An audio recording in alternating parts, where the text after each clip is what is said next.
माता पार्वती को इस बढ़ते संकट के बारे में सूचित करने में विलंब न हो जाए। अरे अरे मूषक जी, प्रतीत होता है मेरा अति सुंदर गोलाकार उदर आपके शीश पर स्थित हो गया है। मैं थोड़ा उसका स्थान परिवर्तित कर देता हूँ।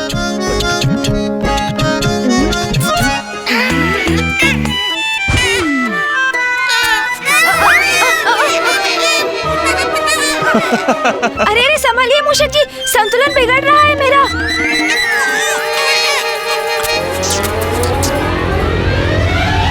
गणेश जी, आपका नहीं बल्कि आपके भारी उदर के बोझ के कारण मूषक जी का संतुलन बिगड़ रहा है। अच्छा अच्छा रुकिए मूषक जी, मैं अपने उदर को संतुलित करता हूँ। अब मेरी स्थिति पूर्व से कहीं उत्तम है प्रभु। ऐसे ही अरे संभालिए मूषक जी।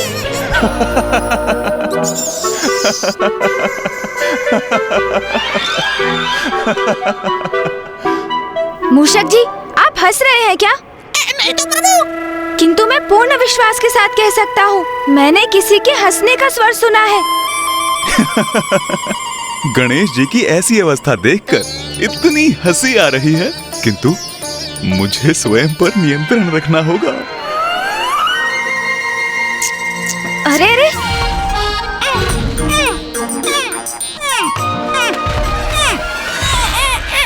ओहो मूषक जी, हमें इस दिशा में नहीं, सीधे जाना है। अपनी इस दशा में दिशा के ऊपर मेरा कोई नियंत्रण शेष नहीं है प्रभु। अच्छा अच्छा, तो सीधी दिशा में जाने के लिए मुझे पुनः अपना उदर व्यवस्थित करना होगा। ये तो उत्तम युक्ति है मूषक जी। देखा मूषक जी, मेरा अति सुंदर गोलाकार उदर हमारा पथ प्रदर्शक भी बन रहा है।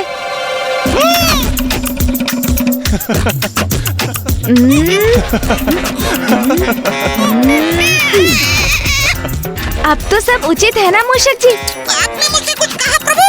हाँ हाँ, मैंने पूछा अब तो सब उचित है ना? मैं आपका स्वर सुनने में असमर्थ हूँ प्रभु।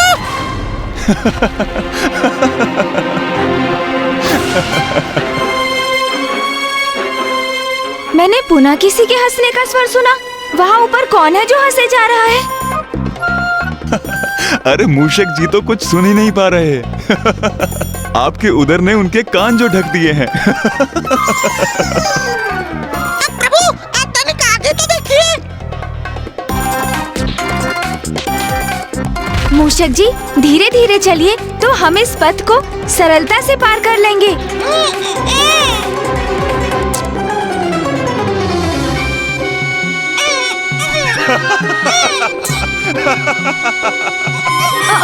अरे अरे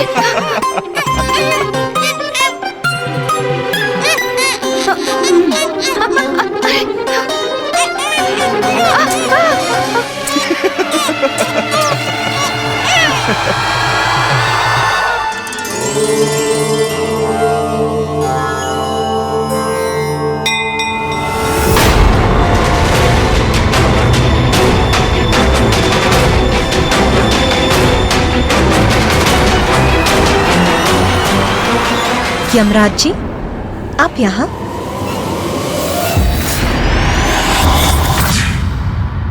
देवगण, इतनी विपदाओं का सामना करने के उपरांत गणेश जी के जन्मोत्सव के हर्ष उल्लास ने एक बार पुनः मुझे नवीन स्फूर्ति से भर दिया।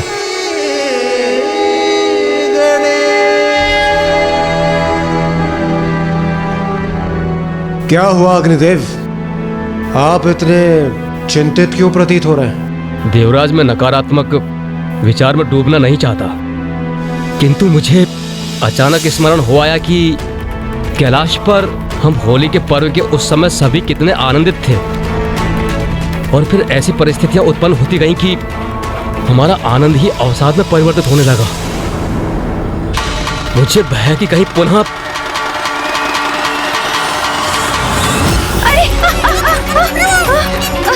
अरे मूषक जी का संतुलन तो बिगड़ रहा है, गिर रहे हैं वो।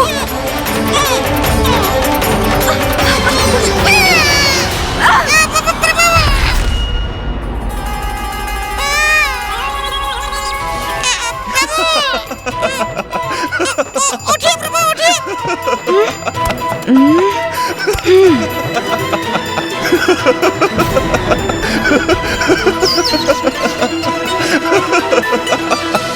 इस प्रकार क्यों हंस रहे हैं चंद्रदेव? यहाँ आपको इतना हास्यास्पद क्या प्रतीत हो रहा है? आप हैं हास्यास्पद। जब से आप मूषक जी पर आरूढ़ हुए हैं मैं तब से आपको देख रहा हूँ। आप अति हास्यास्पद हैं। मैंने स्वयं को रोकने का बहुत प्रयास किया किंतु मेरी हंसी फूट पड़ी। चंद्रदेव का ऐसा व्यवहार! कितनी विचित्र आकृति है ना आपकी। खंभ जैसे हाथ पांव, विशाल काय गज का शीश और उधर मानो अन्न का भंडार हो। ये चंद्रदेव मेरे प्रभु का अपमान कर रहे हैं। और तो और, आपने कभी इस पर विचार किया है कि आपका आहार ग्रहण करने के उपरांत आपका उदर इतना हास्यास्पद हो जाता है, अब कोई आपको ऐसी अवस्था में देखेगा उससे तो हंसी आ ही जाएगी। इतना दुस्साहस!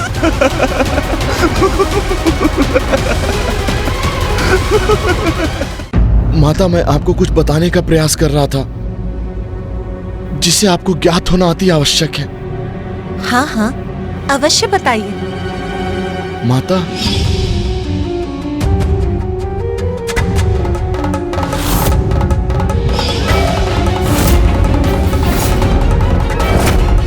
माता, आज फिर वही योग प्रकट होने जा रहा है जिसमें उनका शिष उनके धड़ से विलग हो गया था।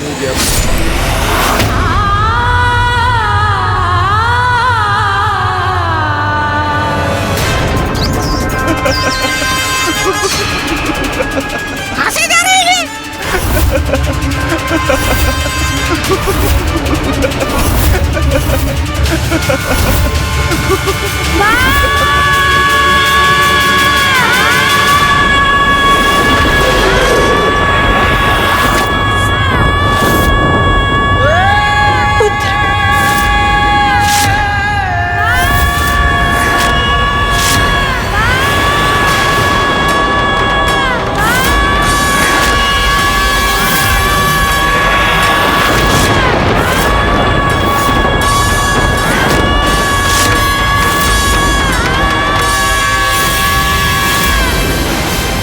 नाथ, ये तो गणेश की चित्कार थी।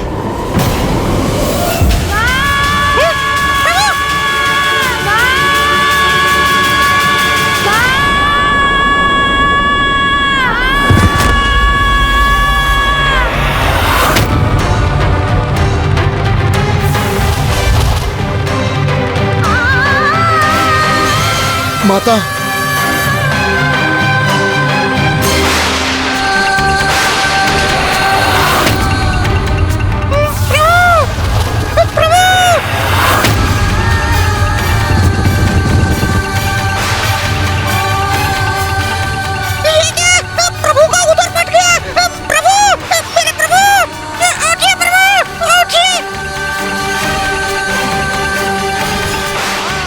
अनर्थ, घोर अनर्थ।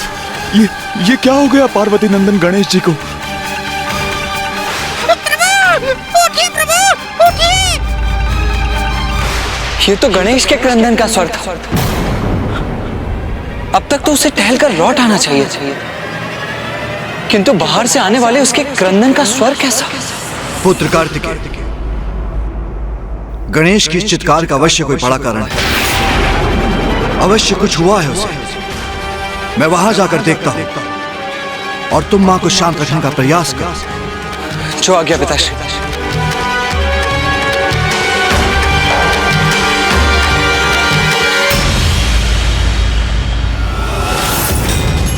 आज फिर वही योग प्रकट होने जा रहा है जिसमें उनका शिष उनके धड़ से विलग हो गया था। प्रभु, उठिए प्रभु, मेरे प्रभु, उठिए, उठिए प्रभु, उठिए! गणेश जी,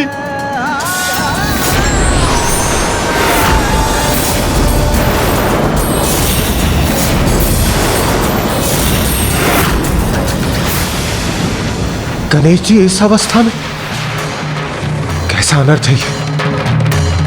कैसे हुआ ये? गणेश, पुत्र गणेश, पुत्र गणेश।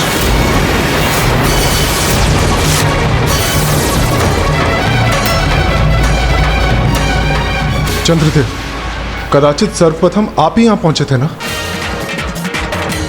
तो क्या उस समय भी आप यहां उपस्थित थे जब ये अनर्थ घटित हुआ? बताइए चंद्रदेव, ये सब कैसे हुआ?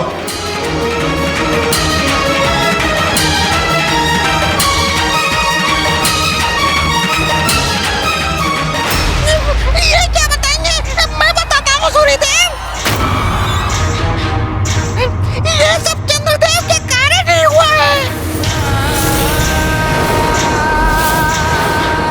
हाँ, चंद्रदेव ने प्रभु का उपहास किया। कितना खाते हैं वो, ऐसा कहा उन्होंने। और चंद्रदेव की इस कुदृष्टि के कारण मेरे प्रभु का उदर फट गया।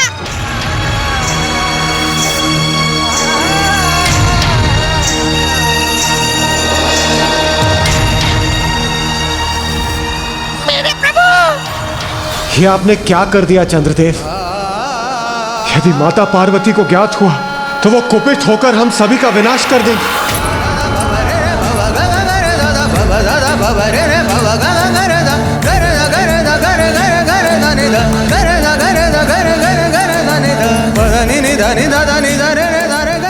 माता, माता, माता सुनिए तो। माता, मुझे ज्ञात है आप गणेश को लेकर ही व्याकुल। मैंने भी उसकी चित्कार सुनी है, किंतु मुझे विश्वास है वो पूर्ण रूप से कुशल ही होगा माता, क्योंकि भला उससे क्षति कोई कैसे पहुंचा सकता है। मेरी बात सुनिए माँ, मेरी बात मानिए माँ। माँ सुनिए तो, माँ।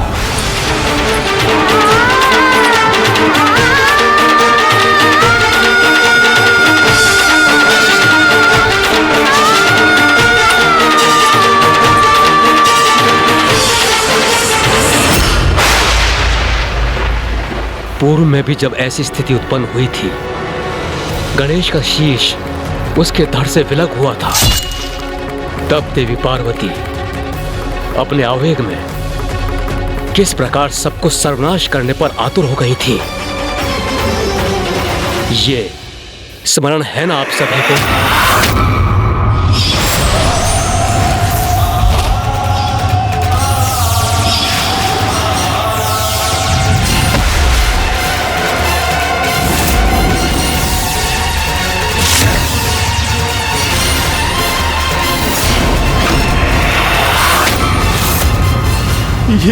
ये क्या अनर्थ हो गया मुझसे? क्या अनर्थ हो गया? गणेश, पुत्र गणेश।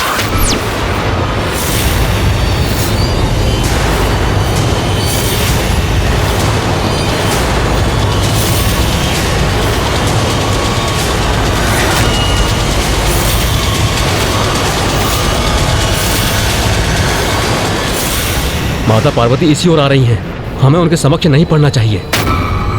हमारी सुरक्षा इसी में है कि हम यहां से कहीं दूर हट जाएं।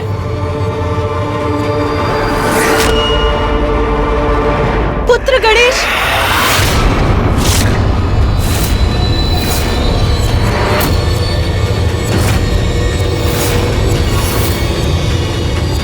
माँ सुनिए माँ, माँ रुक जाइए।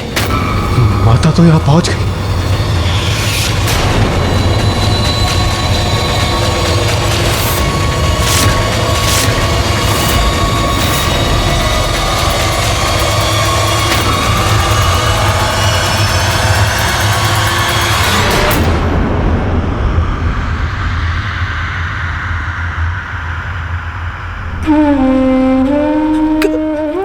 गणेश, गणेश को लेकर इतनी चिंतित है माँ कि उनके मुख से शब्द ही नहीं निकल रहे हैं। मैं ही पूछता हूँ कि गणेश कहाँ है?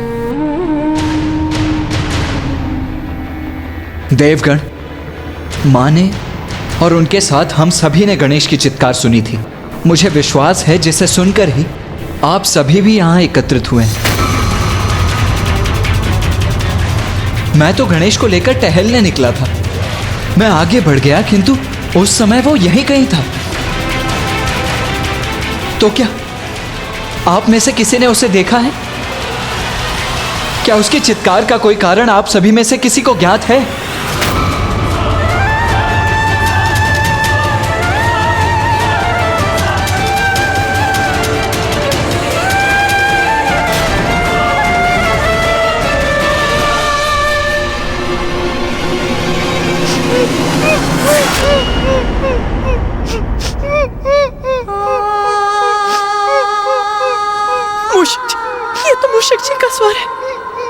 हाँ माँ। कि तू वो रुदन क्यों कर रहे? क्या है उनके विलाप का कारण?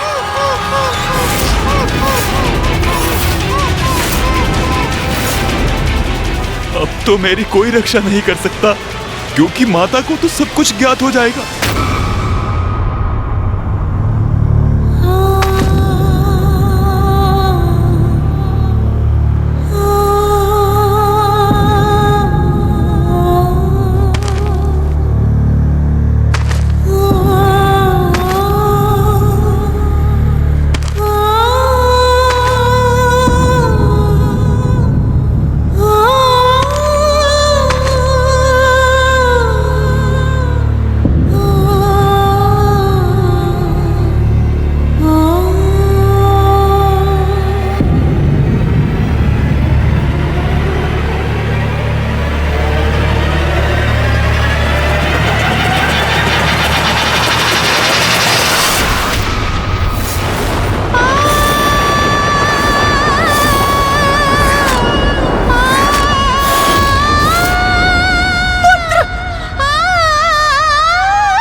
उठो अनुज।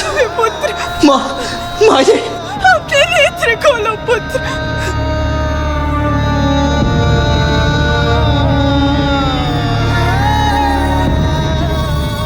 वही हो गया जिसका मुझे भय था। यदि मैं पूर्व में ही समय रहते माता पार्वती को इस संकट का आभास करा देता तो कदाचित वो गणेश जी को भवन से बाहर ही नहीं आने देती, फिर ये अनर्थ नहीं होता। ये कैसे हुआ?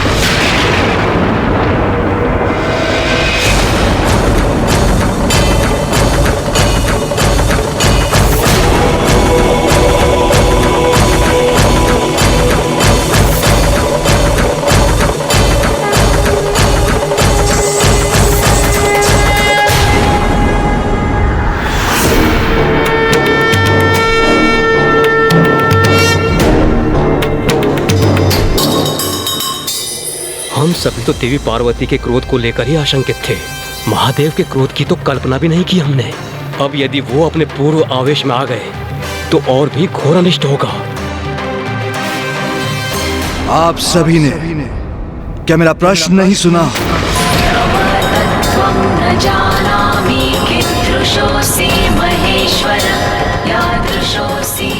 मेरे पुत्र गणेश के साथ ये कैसे हुआ?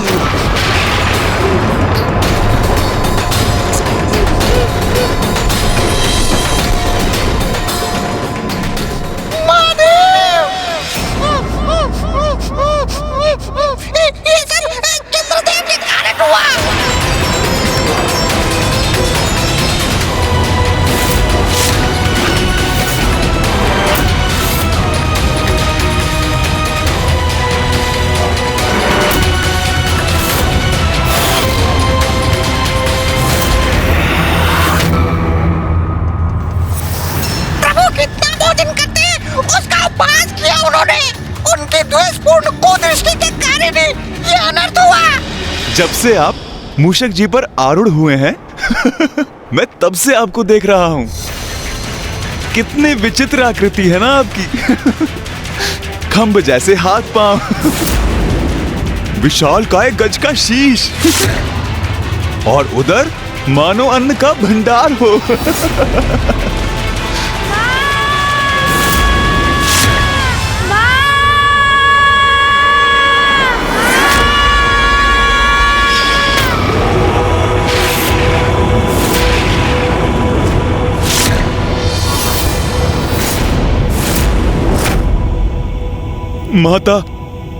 माता मुझसे बहुत बड़ी भूल हो गई। क्षमा कर दीजिए माता, क्षमा कर दीजिए।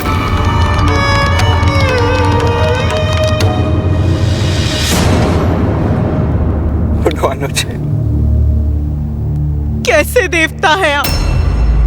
क्या आपको इतना भी ज्ञात नहीं कि एक बालक को उसके भोजन के लिए नहीं टोकते? और आपने मेरे पुत्र गणेश के ही भोजन पर बुरी दृष्टि डाली, उपहास किया उसका, जिसके कारण ये अवस्था हुई है मेरे पुत्र गणेश की।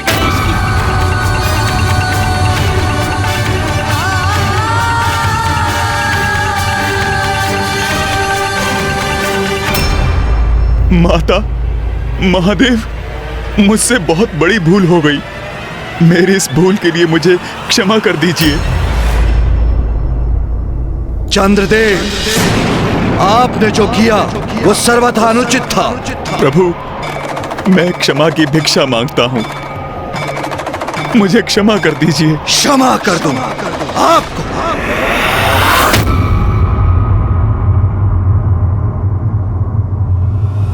यहां मेरा पुत्र मूर्छित पड़ा है, उसका उदर फट गया, जिसका कारण आप हैं।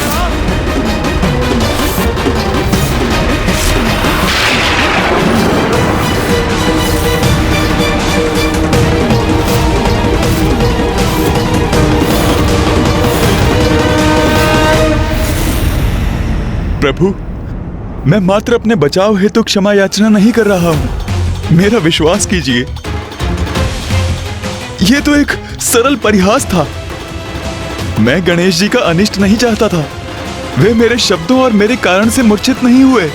चंद्रदेव, अपनी भूल को छुपाने का प्रयास मत कीजिए।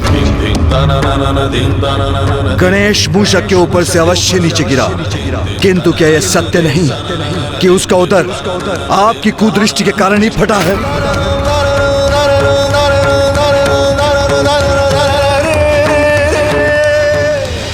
प्रभु, मुझसे भूल हुई।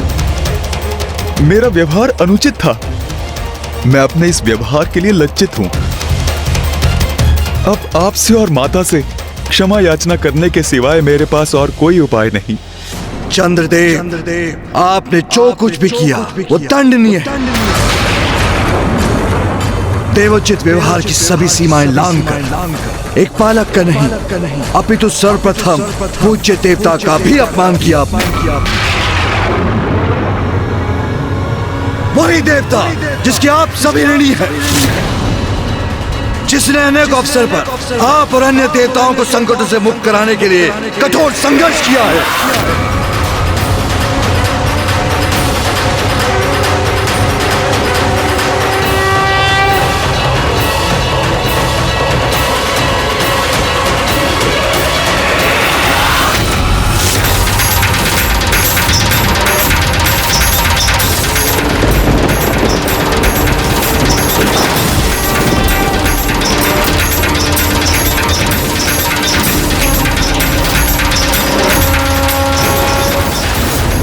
कृपया शांत हो जाइए महादेव, अन्यथा आपके क्रोध से सृष्टि में विनाश आरंभ हो जाएगा। हम आपसे निवेदन करते हैं महादेव, चंद्रदेव से ये भूल अकारण ही हुई, कृपया शांत हो जाइए। गणेश के साथ जो हुआ उसमें आपकी बहुत बड़ी भूल है।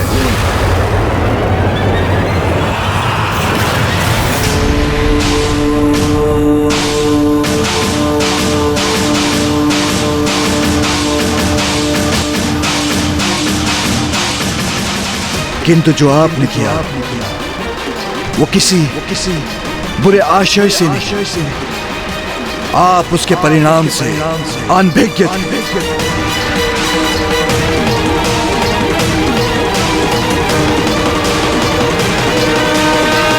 इसलिए हम आपको क्षमा करते हैं।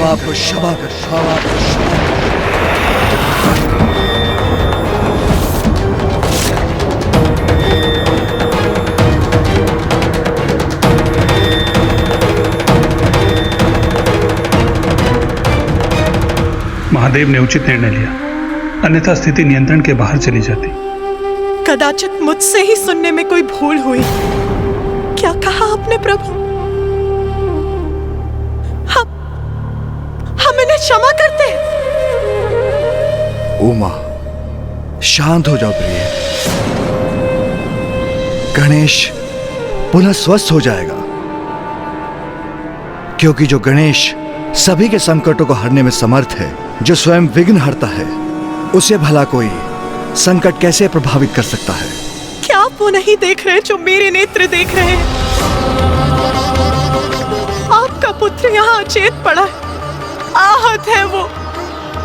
कैसे पिता है आप? आपके पुत्र पर निरंतर संकट पर संकट आते रहते हैं। कभी देवताओं के कारण उसका शीश उसकी धड़ से विलग हो जाता है,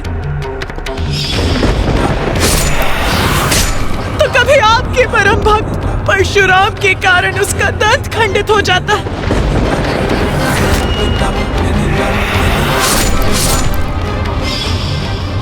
और आज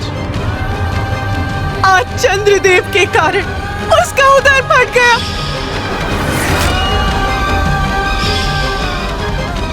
और वो यहाँ अचेत पड़ा है।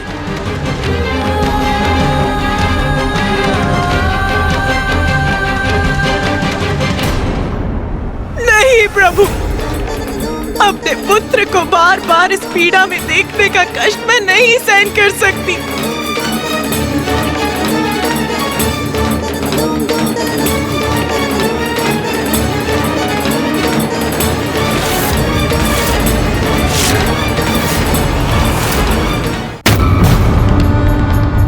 मैं आपकी पीड़ा समझता हूं। मैं भी उसका पिता हूं। अपनी संतान को पीड़ा में देखकर माता पिता को कैसा कष्ट होता है, उस बात से भली भांति परिचित हूं मैं। किंतु मैंने चंद्रदेव को उल्हाना दी है, वो अपनी भूल स्वीकार कर चुके हैं। अब हमें भी शांत हो जाना चाहिए प्रिय, क्योंकि क्रोध में लिया हुआ निर्णय सभी के लिए अनिष्टकारी होता है प्रिय। आप मेरी पीड़ा समझते हैं, ये कहकर एक माँ की ममता का अपमान मत कीजिए नाथ। यदि आप एक माँ की पीड़ा समझते तो आप चंद्रदेव को उनके दंड के लिए इतनी सरलता से क्षमादान नहीं देते प्रभु। जिन्होंने मेरे पुत्र का उपहास किया, जिसके कारण मेरा पुत्र यहाँ इस अवस्था में पड़ा है, आपको चंद्रदेव की पीड़ा दिखती है स्वामी, किंतु आपको अपने पुत्र की पीड़ा नहीं दिखती। उमा, मैं कोई पक्षपात नहीं कर रहा। यदि गणेश को क्षति पहुंचाना चंद्रदेव का प्रयोजन होता तो आपसे पूर्व उन्हें मैं दंडित कर चुका होता, किंतु उनके शब्दों का ऐसा प्रभाव पड़ेगा, इस बात का भान नहीं था उन्हें। उनसे अज्ञानता में यह भूल हुई है, इसलिए मैं आपसे भी आग्रह करता हूं, शांत हो जाओ मां। अब इस बात को इतना बड़ा मूल्य मत दो, क्योंकि यदि हमने चंद्रदेव को दंडित किया तो उससे संपूर्ण जीवों का नाश हो जाएगा, संपूर्ण सृष्टि को कष्ट होगा। और ये मत भूलिए, जगत पिता और जगत जननी होने के नाते हमारे बहुत बड़े उत्तरदायित्व हैं। मैं आपको आदेश देता हूं देवी पार्वती, शांत हो जाइए।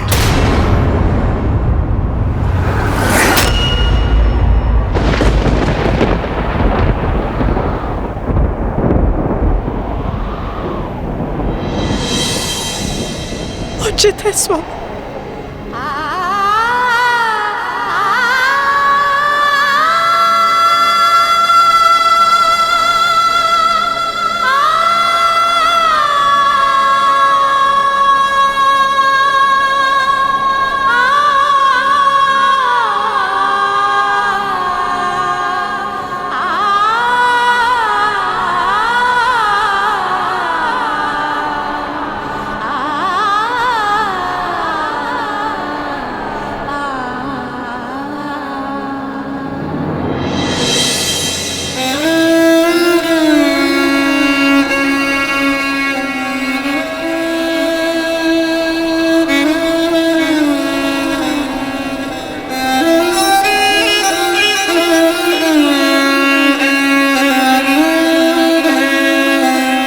उचित कहते हैं नाथ, बार बार कष्ट प्राप्त करना, आहत होना तो हमारे पुत्र की ही नियति है। जगत जननी हूं मैं, इसीलिए एक साधारण माँ की ममता का अनुभव करने की स्वतंत्रता नहीं है मुझे। और जगत पिता है आप, इसीलिए अपने परिवार के लिए शस्त्र उठाने की अनुमति नहीं है आपको। इस संपूर्ण सृष्टि में हम दोनों से अधिक लाचार माता पिता कोई और नहीं। सब कुछ होने के बाद भी हम दोनों अपने पुत्र के लिए कुछ भी करने के लिए असमर्थ है महादेव।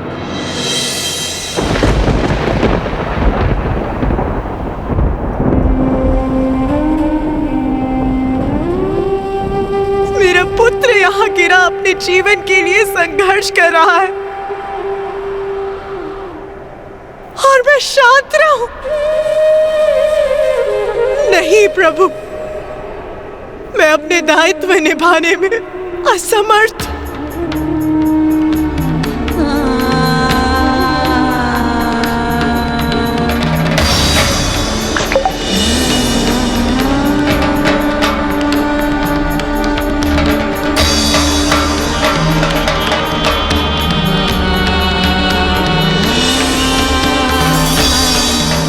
माता, उमा, माते, वहाँ क्या हो गया? आगे खोल।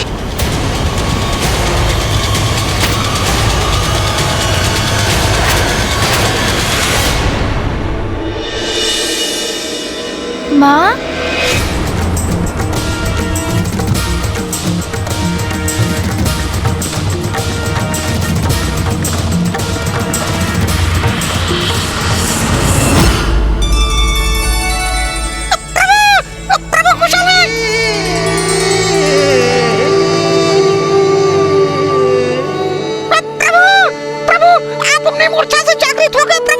मूषक जी, मैं जागृत नहीं होऊंगा तो और क्या करूंगा?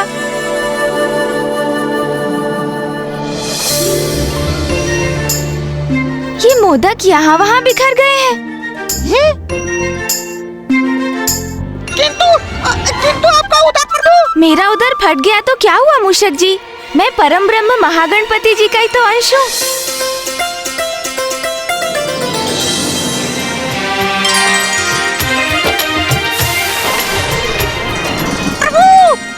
मूषक जी, मुझे कोई क्षति नहीं पहुंच सकती। और अब आप अपने प्रश्न पूछना बंद कीजिए। हाँ, देखिए कोई मोदक गिरकर दूर तो नहीं लुढ़क गए हैं। सबके सब लौटकर मेरे उदर में ही जाएंगे। एक भी नहीं छोड़ूंगा मैं। फिर उदर बांधकर लौटना भी तो है, नहीं तो माँ चिंता करेंगी और निद्रा का भी तो आनंद लेना है। प्रभु, क्या ढूंढ रहे हैं आप? अरे मूषक जी, आप इतना भी नहीं समझते क्या? माँ के समक्ष ऐसे ही चला जाऊंगा तो क्या वो व्यथित नहीं होंगी?